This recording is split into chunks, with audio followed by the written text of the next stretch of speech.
집 사려고 빚내는 시대 끝. 서울 가구 부채 1위. 전세 보증금으로 바뀐 이유. 안녕하십니까. 월드시사경제입니다. 서울에서 가계부채를 지는 가장 큰 이유가 20년 만에 처음으로 바뀌었습니다. 과거에는 집을 사기 위해 대출을 받는 경우가 가장 많았지만 이제는 전월세 보증금을 마련하기 위한 빚이 가장 큰 비중을 차지한 것으로 나타났습니다. 서울시 조사에 따르면 부채 사유 1위는 전월세 보증금 마련 39.4%였고 거주주택 마련은 39%로 뒤를 이었습니다. 이 변화는 단순한 통계가 아니라 서울 주거시장의 구조가 달라졌다는 신호로 해석됩니다. 오늘은 3가지로 정리해드립니다. 첫째, 왜 집 구매보다 전세 보증금 대출이 더 많아졌는가? 둘째, 이것이 서울 주거 현실에 어떤 의미를 갖는가? 셋째, 앞으로 한국 경제와 가계에 어떤 부담이 될 것인가입니다. 1부, 왜 순위가 바뀌었나? 핵심은 집을 사기 어려워졌기 때문입니다. 서울 집값은 여전히 높고 대출 규제는 강화됐으며 금리 부담도 만만치 않습니다.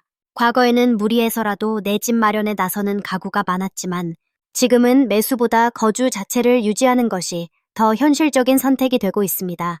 즉, 집을 사기 위한 빚보다 당장 살 집의 보증금을 마련하기 위한 빚이 더 절박해진 것입니다.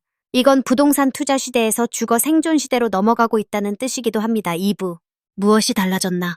전월세 보증금 마련이 1위가 됐다는 것은 서울의 주거비 부담이 매매 시장이 아니라 임대 시장에서 더 강하게 나타나고 있다는 의미입니다. 세입자들은 보증금과 월세를 동시에 감당해야 하는 구조로 몰리고 있습니다. 특히 젊은 층과 무주택 가구는 자산을 늘리기 위한 대출이 아니라 거주를 유지하기 위한 대출에 더 많이 의존하게 됩니다. 문제는 이런 빚이 미래 자산 형성으로 이어지기보다 소비 여력 축소로 연결된다는 점입니다. 결국 가게는 빚을 내도 자산을 사는 것이 아니라 주거비를 버티는 데 쓰게 되고 그만큼 내수와 소비는 더 위축될 수 있습니다. 3부, 왜 중요한가? 이 변화는 서울 경제의 체질 변화와도 연결됩니다. 예전에는 대출이 자산 확대의 수단이었다면 지금은 생존 비용을 충당하는 수단으로 바뀌고 있습니다.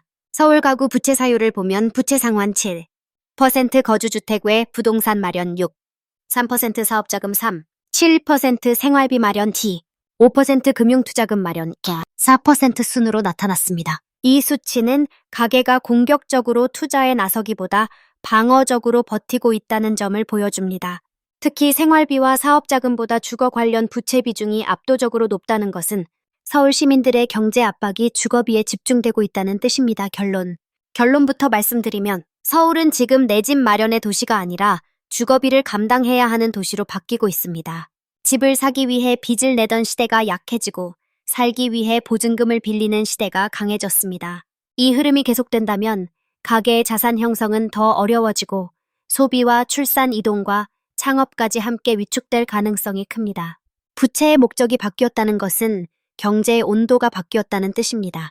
이제 시장은 대출 규모보다 왜 빚을 내는가를 봐야 할 시점입니다.